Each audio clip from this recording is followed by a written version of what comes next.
स्वागत है आपका इनसाइड स्टोरी में और मैं हूं आपके साथ मुस्कान शास्त्री।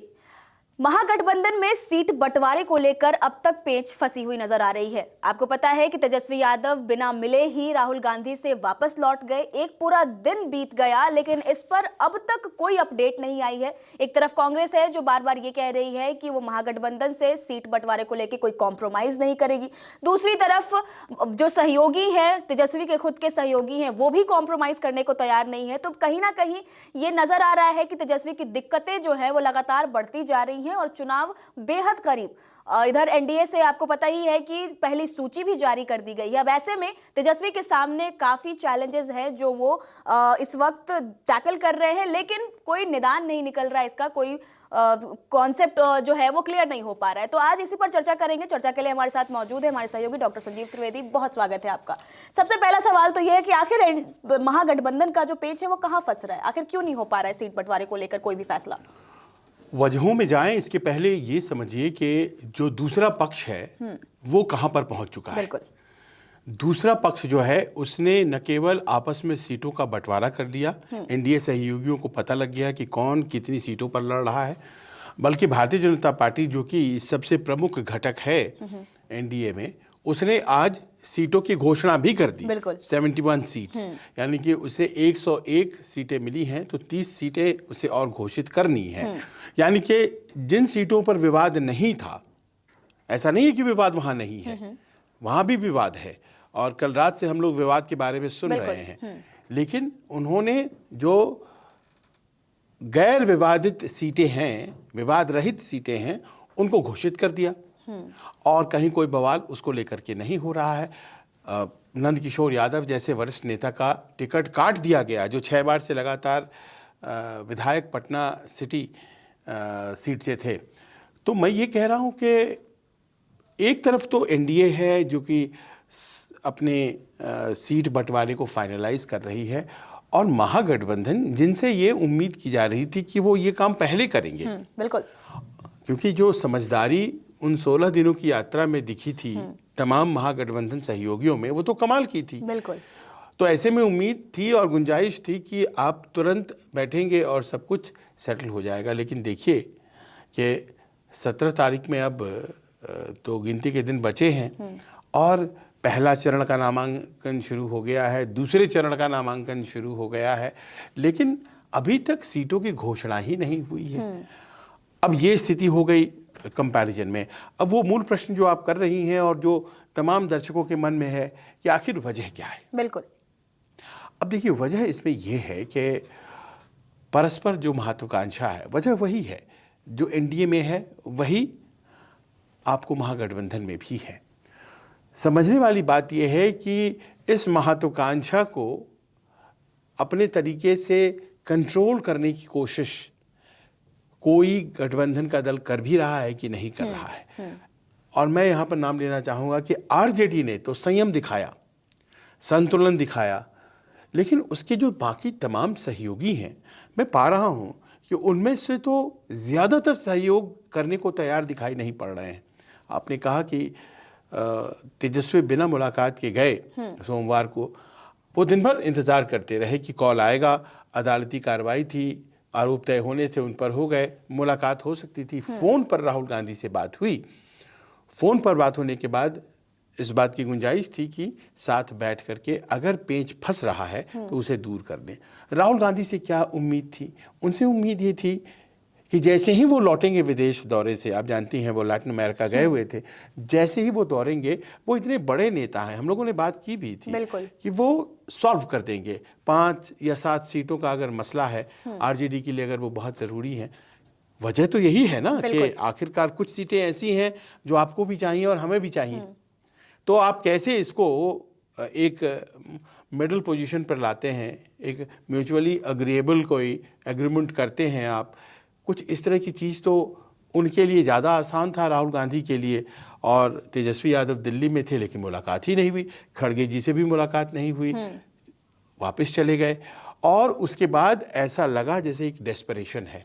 ये कोई अच्छा साइन तो वैसे भी नजर नहीं आ रहा है, कहीं ना कहीं ये दिखा रहा है कि दूरी बढ़ती जा रही है धीरे धीरे। तभी तो लालू प्रसाद यादव ने अपने आप सिंबल बांटना शुरू कर दिया कल रात में उन्होंने कई अपने कैंडिडेट्स के, जिनका करीब करीब पक्का है कि वो वहीं से लड़ेंगे। देखिए, विवादित सीटें तो कुछ ही होती है ना, बाकी सीटें तो करीब करीब फाइनल होती हैं। तो कुछ सीटें जो कि पक्के तौर पर उन्हें ही दी जानी हैं, उनके सिंबल बांटने शुरू कर दिए। अब ये कॉमन प्लान होता, कांग्रेस वाले अपना बांट लें, आरजेडी वाले अपना बांट लें, तो बात समझ में आ सकती है कि चलिए औपचारिक घोषणा नहीं भी हुई है, लेकिन पहले चरण का नामांकन चल रहा है, तो फिर कुछ लोग चले गए हैं, ठीक है, कोई दिक्कत नहीं है, बाद में घोषणा हो सकती है। लेकिन ऐसी कोई कॉमन प्लान की बात सामने नहीं थी। बस लालू यादव तेजस्वी यादव से पहले पटना पहुंचे और उन्होंने करीब 10 अपने उम्मीदवारों को टिकट दे दिया। उन उम्मीदवारों ने सोशल मीडिया पर अपने फोटोग्राफ्स भी पोस्ट कर दिए और एक कन्फ्यूजन की स्थिति हो गई। अब उस कन्फ्यूजन की स्थिति में लगने लगा कि क्या गठबंधन सलामत तो है ना। और फिर उसके बाद शेरो शायरी शुरू हो गई। शेर व शायरी, जिसमें कि एक तरफ से लिखा गया, दूसरी तरफ से जवाब दिया गया। यानी कि आप सीधे संवाद नहीं कर पा रहे। सीधे अगर संवाद कर पाएंगे तो जाहिर है कि शेर व शायरी तो लक्ष्यार्थ होता है ना, कि आपका लक्ष्य कुछ है, उसके भावार्थ को समेटती हुई कुछ लाइनें आपने कह दी, तो वो शेर व शायरी होता है। रहीमन दागा प्रेम का मत तोड़ो चटकाए, टूटे से फिर ना जुड़े, जुड़े गांठ पड़ जाए। तो कांग्रेस वालों को कह रहे हैं मनोज झा डिसीजन मेकिंग में नहीं है, लेकिन उन्हें पता तो सब कुछ है। और वो कह रहे हैं कि अगर टूट गया फिर बाद में जुड़े तो फिर गांठ पड़ जाएगा, यानी कि वोटर टर्नआउट नहीं होगा। मेरे वाले वोटर आपको नहीं देंगे, आपके वाले वोटर हमें नहीं देंगे, तो ये बहुत दिक्कत हो जाएगी और ये मत करिए। तो ऐसी स्थिति बन गई। ऐसा लगा जैसे कि विश्वास खो गया है आरजेडी में और कांग्रेस में। अब मैं ये पा रहा हूँ कि आरजेडी कहाँ वो लड़ा करती थी 150 सीटें, उसने अपने आप को घटाया है। पिछली बार भी वो 144 के आसपास लड़ी, अब इस बार वो 135 के लिए तैयार है। लेकिन अगर सबको साथ रखना है, वो मान रही है कि हमें घटना है, लेकिन न कांग्रेस तैयार है, न वीआईपी तैयार है, वाम दल भी तैयार नहीं। तो ऐसे में तो तेजस्वी लगातार, उनको ऐसा नजर आ रहा है कि तेजस्वी की दिक्कतें बढ़ती जा रही हैं, और अब ऐसे में ये भी लग रहा है कि कांग्रेस को तो बस अपनी सीटों की चिंता है। एक टफ नेगोशिएटर के रूप में कांग्रेस सामने आ रही है और बस अपनी सीटों की चिंता है, और इसलिए तेजस्वी की मुश्किलें और बढ़ती जा रही है। जी हाँ, देखिए कृष्ण अलावरू साहब, वो जब प्रभारी बने कांग्रेस के, तब से ही कांग्रेस ने एक अलग सुर अपनाया, अपने आप को थोड़ा अलग दिखाया। और आरजेडी से बहुत दिनों बाद जाकर के उनके नेतृत्व से कृष्णा अलावेरू जी की मुलाकात हुई। वो आंध्र से आते हैं, लेकिन अच्छी हिंदी बोलते हैं, वो राजनीति भी समझते हैं। उन्हें एक दूसरा एजेंडा है जिस पर काम करते हुए देखा गया है कि भाई कांग्रेस को मजबूत करना है बिहार में, लेकिन क्या वो इसी चुनाव के जरिए करना है? जब स्टेक्स इतनी हाई हैं, क्या इसी चुनाव के जरिए करना है? और अगर आप ज़्यादा सीटें लड़ लेते हैं तो उससे क्या हो जाता है? आप बमुश्किल 10 सीटों पर ही झगड़ा होगा, जैसा कि समझ में बात आती है। 10 ज़्यादा से ज़्यादा 12, 13, इतने से ज़्यादा सीटों पर झगड़ा होता नहीं कि आपको भी चाहिए, हमें भी चाहिए, यही सीट, हमारे भी उम्मीदवार हैं, आपके भी उम्मीदवार हैं। पर सवाल यहाँ पर यह है कि कोई पीछे तो हटेगा, तभी तो सोल्यूशन निकलेगा ना। और पीछे हटने वाला जो मिजाज है वो कांग्रेस का दिखाई नहीं पड़ता है। ये एक ऐसी चीज़ है जो कांग्रेस को सुधारनी चाहिए थी और उन्होंने नहीं किया। और कांग्रेस को देखने के बाद वीआईपी वाले बोले हम क्यों पीछे हटें? भाई हम पीछे क्यों हटें? वाम दलों ने कहा कि हम तो सबसे ज़्यादा सीट लेकर के आए, स्ट्राइक रेट हमारा बेहतर था, तो हम पीछे क्यों हटे? तो अगर कोई पीछे नहीं हटेगा तो जाहिर है कि फिर कोई निदान नहीं निकलेगा। अब इसके परिणाम क्या हो सकते हैं? एक तरफ वीआईपी भी है, मतलब अपने ही सहयोगी जो हैं वो कहीं ना कहीं मुश्किलें खड़ी करते नजर आ रहे हैं, कोई पीछे हटने को तैयार नहीं, तो इसके परिणाम क्या हो सकते हैं? वो दोषारोपण, एक दूसरे को आप केवल ये कहते रहिए कि भाई, अब वो उनका जो रहीमन धागा प्रेम का मनोज झा ने लिखा ट्विटर पे, तो जवाब दिया उधर से इमरान प्रतापगढ़ी ने, और उन्होंने लिखा कि पानी आंख में भर कर लाया जा सकता था, जलते शहर को बुझाया जा सकता था। मतलब आप कुछ कर सकते थे जो आपने नहीं किया। दूसरे पे दोष दे रहे हैं, पानी आंख में भर कर लाया जा सकता था, जलते शहर को बुझाया जा सकता था। आप दूसरे के लिए आप इतनी आप क्राइटेरियाज तय कर रहे हैं कि उनको ये करना चाहिए था, पानी आँख में भर कर लाना चाहिए था, लेकिन आप क्या कर रहे हैं? और आपको कहा जा रहा है कि आपका स्ट्राइक रेट अच्छा नहीं है तो कम सीटों पर। तेजस्वी क्या चाहते हैं? 50 से 55 के बीच में कहीं पर कांग्रेस सेट हो जाए ताकि उनके पास वीआईपी को देने के लिए कुछ सीटें बच जाएं। सीटें बचे, लेफ्ट को देने के लिए सीटें बचे। अब मान लीजिए कि 55 सीटें फारदेस्ट हम ले लें, 135 पर लड़ना चाह रहे हैं आरजेडी वाले, जो कि मिनिमम है उनका, और 55 सीटें अगर वो दे देते हैं तो ये दोनों को मिला ले तो हो जाता है 190। जब 190 सीटें ये दोनों की हो जाती हैं तो बचती हैं 53 सीटें। अब 53 सीटों में लेफ्ट वाले भी हैं, वीआईपी वाले। अब वीआईपी को 60 कैसे कोई दे सकता है? 20 देना मुश्किल है। और क्या वो 20 से नीचे पर तैयार होंगे? क्योंकि सबसे पूछा जा रहा है कि आपके लड़ाके कौन हैं, और लड़ाके बताने में गड़बड़ हो जाता है, क्योंकि ये लोग लड़ाके बाद में तैयार करते हैं, पहले सीटें झटक लेते हैं। तो ये कांग्रेस के साथ भी लागू होता है, ये लागू होता है वीआईपी के साथ भी। वाम दलों के पास अपने उम्मीदवार हैं, वाम दल, और उनका इसीलिए स्ट्राइक रेट अच्छा होता है, खासतौर पर सीपीआई एमएल का, कि उनके अपने उम्मीदवार होते हैं और उन्हीं के दम पर वो सीट मांगते हैं। कहते हैं कि ये हमारा लड़ाका है, आप इससे बेहतर दीजिए। वो भी चाह रहे हैं सीपीआईएमएल वाले कि 19 से हमें आगे बढ़ाओ, हमने 19 में 12 जीत लिया था, अब हमें और ज़्यादा देंगे तो हम और ज़्यादा जीतेंगे। आप पीआईपी को और कांग्रेस को क्यों दे रहे हो सकता है कांग्रेस को देने से वेस्ट हो जाए। तो जब 53 सीट में सबको देना है तो जाहिर है कि जो महत्वाकांक्षाएं हैं 60 की, 40 की, वो तो पूरी नहीं होंगी। बिल्कुल। अगर वो पूरी नहीं होंगी और ये लोग ऑलरेडी अपने आप को कम पर ला चुके हैं, तो कहीं ना कहीं एक मिडिल ग्राउंड खोजना है। वो मिडिल ग्राउंड खोजने के लिए तैयार नहीं है। और मैं इसमें मानता हूं कि जो कांग्रेस की भूमिका है वो थोड़ी बेहतर हो सकती थी। अब देखिए क्या है, सीईसी की बैठक हो रही है। सीईसी की बैठक में आप जानती हैं नाम पर मुहर लगाया जाता है और आला कमान बैठता है। ठीक है, आप उन नामों पर तो बिल्कुल मुहर लगाइए जो आप मानते हैं कि वो हमारी जीती हुई हैं और वो हम उनको फाइनल कर देंगे। वैसे तो आपके पास 19 ही हैं। 10 मान लीजिए कि उसमें आपने पिछली दफ़ा बहुत टफ फाइट दिया था, हार गए थे, तो 19 10 29 हो गई, यानी कि 30 के आसपास हो गई। अब कहा जा रहा है कि हम 50 निकाल देंगे, हम 60 निकाल देंगे। तो आप जब निकाल देंगे यानी कि सहमति नहीं है, तभी तो आप अपनी तरफ से निकाल देंगे ना। सहमति के बाद निकालिएगा तो नामांकन में पता चला कांग्रेस वाले भी जा रहे हैं और आरजेडी वाले भी। अगर खुद ब खुद निकाल दीजिएगा तो पता चला कि केवल एक ही दल जा रहा है, भले ही आप एक दूसरे के सहयोगी हैं। अब इन सब परिस्थितियों में तेजस्वी कल अपना नामांकन कर देंगे, 15 अक्टूबर को अपना नामांकन कर देंगे वो, और वो नामांकन कर देंगे। उनको चुनाव लड़ना है राघोपुर से, पर सोचिए कि वो नामांकन कर देंगे और अभी तक सीटों की घोषणा नहीं। और ऐसे में अगर सहनी नहीं मानते हैं, जैसा कि फिगर एक हम राउंड ऑफ में फिगर लेके चल रहे हैं, ऐसा अनुमान लगा रहे हैं, अगर सहनी नहीं मानते हैं तो फिर महागठबंधन में पेच और फंस सकता है, या फिर क्या हो सकता है, उसके नतीजे क्या हो सकते हैं? सहनी अगर नहीं मानेंगे तो क्या करेंगे भाई? वो एक बार पलट के उस तरफ चले गए थे, दूसरी बार फिर वो अगर चले जाते हैं तो उनकी पॉलिटिकल साख का क्या होगा? आखिर राजनीति जो होती है या पब्लिक लाइफ में या सामान्य जिंदगी में भी एक आप व्यक्ति होते हैं और एक आपका इमेज होता है। वो इमेज जो है आपका ऐसा बन गया है कि आखिरी मोमेंट पर आपने धोखा दे दी, अब फिर से आप दे देते हैं ऐसा, तो आपका तो पॉलिटिकल क्रेडिबिलिटी वो खत्म हो जाएगा ना। तो इसीलिए वो ऐसा करेंगे नहीं, लेकिन वो कम पर मानने के लिए तैयार नहीं है। वो बहुत ज़्यादा बार्गेन कर रहे हैं और आखिरकार जो मेरी जानकारी है वो 30 पर तैयार है, पर 30 भी देने की स्थिति आरजेडी वालों की नहीं है। अब मान लीजिए कि 53 बचते हैं, उसमें से 30 दे देते हैं तो 23 ही तो बचेगा ना। तो फिर 23 में तमाम लेफ्ट कैसे एकोमोडेट होगा? 19 पर तो अकेले सीपीआईएमएल ही लड़ी थी और 12 जीती थी, तो आप 19 तो उनको कम से कम दे ही रहे हैं।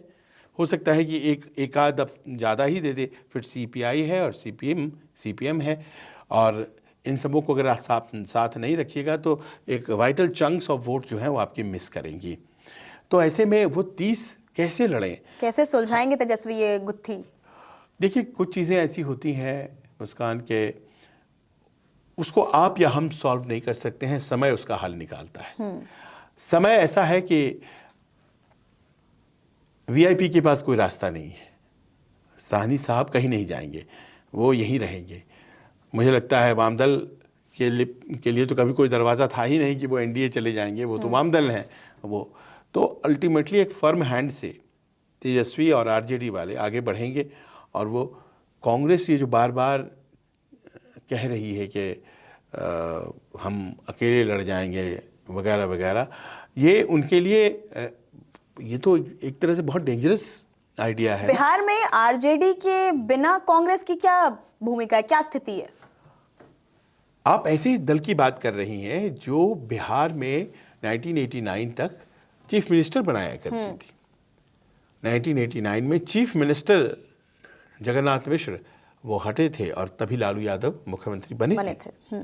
तो आप सोचिए कि हम ऐसे दल के बारे में बात कर रहे हैं, लेकिन 1989 एंड वी आर टॉकिंग 2025 बहुत पानी बह चुका है गंगा नदी में, और वो कांग्रेस जहां थी उसकी जगह आरजेडी ने ही ली, और आरजेडी ने ही वो तमाम जो समाजवादी विचार से जुड़े हुए वोट थे उनको अपनी तरफ अपने पाले में कर लिया। और आज की तारीख में आपके प्रश्न का सीधा जवाब है कि आरजेडी के बगैर कांग्रेस कुछ नहीं है बिहार में, कुछ नहीं है बिहार में। इसीलिए वो अगर जिद करती है तो सामान्य आदमी को भी लगता है। अब देखिए मैं आपको बताता हूँ कांग्रेस कहाँ कहाँ से स्पॉइल स्पोर्ट की भूमिका निभा रही। एक तो सीट पर हो गया, नहीं जी हम तो 60 लड़ेंगे, हम 65 लड़ेंगे, हम 70 लड़े थे, एक तो ये हो जाती है बात। दूसरी क्वालिटी सीट हमें चाहिए। क्वालिटी सीट क्या होती है कि भाई हम बस पर्चा फायर किया और जीत गए, यानी कि हमें मुसलमान बहुल सीटें दे दो, हमें मुस्लिम यादव वाली सीटें दे दो वगैरह वगैरह। क्वालिटी, भाई क्वालिटी वाली आप लेंगे तो खराब वाली कौन लेगा? बिल्कुल, यानी कि क्वालिटी भी बराबर बराबर बटनी चाहिए और खराब वाली भी बराबर बटनी चाहिए, मतलब प्रोपोर्शन में, कि अगर आप ज़्यादा वाले हैं तो आप ज़्यादा खराब वाली लेंगे, हम कम वाले हैं तो हम थोड़ा कम लेंगे। वीआईपी को अगर मान लीजिए कि कम सीटें मिलेंगे तो वो खराब वाला भी थोड़ा कम लेंगे, लेकिन लेंगे सब लोग, तो उन्हें क्वालिटी। अब तीसरा आ जाइए, तीसरा ये है कि कितनी बड़ी बात है ये, या कितनी छोटी बात है कि मुख्यमंत्री का नाम घोषित ही नहीं किया। बिना घोषित किए हुए तेजस्वी को सब मानते हैं कि वही मुख्यमंत्री हो। अगर महागठबंधन चुनाव जीत जाती है तो कहीं कोई उसमें शको शुबा नहीं है कि तेजस्वी यादव मुख्यमंत्री नहीं बनेंगे, वही बनेंगे। लेकिन उस नाम को अपने मुंह से लेने में कांग्रेस वालों को बहुत दिक्कत है और आज तक है। अब देखिए इसको बार बार हर प्रेस कॉन्फ्रेंस में सवाल बना करके छोड़ रखा है, और हर बार जब वो सामने बैठते हैं ये सवाल कर दिया जाता है, तेजस्वी यादव से कर दिया जाता है, असहज कर दिया ना। तीसरा आ जाइए, इतना बड़ा 16 दिनों तक का यात्रा, बिल्कुल, वोट चोरी वोट चोरी वोट चोरी। आज जब फाइनल लिस्ट आ गया है वो मुद्दा कहाँ गया? 30 सितंबर को लिस्ट आ गई, सुप्रीम कोर्ट में केस भी हो गया, केस में कहा गया कि भाई अभी भी बता दीजिए कि किनका छूट रहा है तो हम उसको जोड़ लेते हैं। और मैं आपको आज की तारीख में बता रहा हूँ 10,000 नाम ऐसे हैं जो डिलीट कर दिए गए हैं, और क्या वजह है डिलीट करने की उसमें नहीं बताया गया है। और ये सवाल भी दब गया। अब इस सवाल को क्यों नहीं है? बिल्कुल, यहाँ सामने दिख रहा है। इतनी बड़ी मुहिम चलाई आपने, यात्रा की, और जब अब सवाल आया, जब चुनाव सर पे आ गए तो आपने तो ये मुद्दा ही गौन कर दिया। बिल्कुल। तो 10,000 नेम्स अभी भी हैं जो बिना उसके आए हैं, बिना डिलीट कर दिए गए हैं, बिना वजह बताए हुए। उन 10,000 नामों पर कोई तो सवाल उठाएगा। Nobody is raising it। अब चुनाव आयोग पे क्यों नहीं उठा रहे राहुल गांधी सवाल? उठाना चाहिए क्योंकि स्पष्ट दिख रहा है कि वो गलत है, लेकिन ध्यान नहीं दे रहा है कोई उसके ऊपर। तो क्या ये सिर्फ एक चुनावी मुद्दा था, मतलब पब्लिक फ्रंट पे आने की कोशिश? बड़ा मुद्दा नहीं था, इसीलिए 10,000 क्या मैटर करता है, छोड़ दिया गया। जो राहुल गांधी ने पहले यात्रा निकाली, इतना बड़ा जो एक पूरा सम्मेलन किया, अब पब्लिक फ्रंट पे आने की बस कोशिश थी। हाँ, कांग्रेस को ऊपर लाने की कोशिश थी, इसीलिए आरजेडी ने रियलाइज किया। और आपको याद होगा कि तेजस्वी फिर अपनी बिहार अधिकार यात्रा लेकर के निकले। तेजस्वी ने अपनी पूरी जो राजनीतिक लाइन थी वो सेट की थी बिहार में आम आदमी के अधिकार पे, और ख़ास तौर पर रोज़गार का अधिकार। वो एक तरह से मैं कहूँगा डिरेल हो गया था जब वो ये वाला वोट चोरी आ गया, तो ये डिरेल हो गया। और वोट चोरी जितना बड़ा मुद्दा बताया गया कि है उतना तो था ही नहीं। तो आपने 16 दिन एक तरह से भटका दिया कांग्रेस ने, और अपने आप की मौजूदगी अपनी, अगर नहीं भटकाया होता तो ये 10,000 के मुद्दे भी उठा रहे होते, एक वन ऑफ द इश्यूज होता। पर जो रोजगार का सवाल है वो तो लेकर के आगे बढ़ रहे थे। और देखिए कि सरकारी नौकरी वाला एक अंत में उन्होंने फाइनल मारा है, उन्हें लगा कि तो अकेले उन्होंने घोषणा की। उस दिन कोई कांग्रेस वाला मैंने नहीं देखा कि घोषणा कर रहे थे तो बैठा हुआ था बगल में कि हर परिवार को एक नौकरी दूंगा, तो अकेले। तो मुझे ये लगता है कि इसमें कांग्रेस को थोड़ा और ज़्यादा ना समझदारी, अंडरस्टैंडिंग वो ज़्यादा दिखाना चाहिए था, क्योंकि बिहार में आप 5 सीटें ज़्यादा लड़ जाएंगे तो ऐसा नहीं है कि आप यहाँ पर बहुत मजबूत हो जाएंगे, लेकिन बिहार में अगर एनडीए के खिलाफ ज़बरदस्त प्रदर्शन हो जाता है तो कांग्रेस को केरल में भी फायदा होना है, उसको जम्मू कश्मीर में भी फायदा होना है, उसको पंजाब, हरियाणा, आंध्रा, कर्नाटक हर जगह उसको फायदा होना है।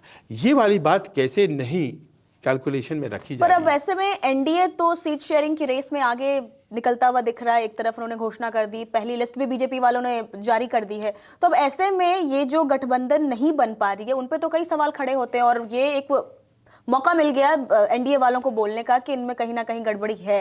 हाँ, अब शुरुआत में तो ये होता है, हालांकि जो चुनाव का हिसाब किताब होता है उसमें ये शुरुआती चीज़ें लोग भूल जाते हैं, क्योंकि भाई अल्टीमेटली तो घोषित होना ही है। 2-4 दिन लग रहे हैं, घोषित तो हो ही जाएगा। उसके बाद फिर हर कंस्टिट्यूएंसी में आपको 1-on-1 दिखाई पड़ेगा, एक एनडीए का उम्मीदवार, एक महागठबंधन का और एक जनस्वराज वाला, ऐसे आपको दिखेगा। यानी मेन आदमी तो यही दोनों रहेंगे, तो भूल जाया जाता है। पर एक अंग्रेजी में जो कहावत है, well begun is half done, अच्छी शुरुआत आप करते हैं ना तो ऐसा लगता है कि हमने मतलब फतह करने की तरफ कदम बढ़ा दिया है। आप वो इनिशिएटिव मिस कर रहे हैं। एनडीए ने वो इनिशिएटिव ले लिया है, वहाँ भी ऐसा नहीं है कि कोई कन्फ्यूजन नहीं है, ज़बरदस्त कन्फ्यूजन है ना। और नीतीश जी नाराज़ है भाई, उनके सिटिंग मंत्री की सीट दे दी गई थी दूसरे दल को, वो जल्दी से वो छीन कर लाए और उन्होंने मंत्री जी को बुलाया, बोले जाइए जल्दी से नॉमिनेशन फाइल करिए। आज की डेट में उनके मंत्री थे, वो भी दौड़े दौड़े गए नॉमिनेशन फाइल की। तो वहाँ भी ऐसा नहीं है कि कमी नहीं, लेकिन आप कहाँ हैं?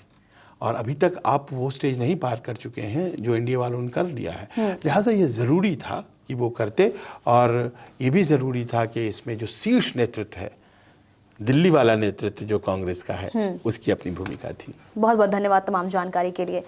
तो देखा आपने, अब तक महागठबंधन में सीट शेयरिंग का जो पेच है वो फंसा हुआ नजर आ रहा है। दूसरी तरफ एनडीए इधर बाजी मारता हुआ नजर आ रहा है, और चुनाव दिन ब दिन एक एक दिन ऐसे बीत रहे हैं जिसका सबको इंतजार है। लेकिन ये जो सीट शेयरिंग का मुद्दा, महागठबंधन जो बिहार की सबसे बड़ी पार्टी मानी जाती है उसमें ये पेच फंस गया है। तेजस्वी यादव की मुश्किलें बढ़ती हुई नजर आ रही हैं। तब आने वाले दिनों में ये देखना बेहद दिलचस्प होगा कि क्या तेजस्वी और राहुल गांधी मिलकर इसका हल निकाल पाएंगे, या फिर ये चुनावी समीकरण को अलग तरीके से अफेक्ट करने वाला है। फिलहाल इनसाइड स्टोरी में इतना ही। धन्यवाद।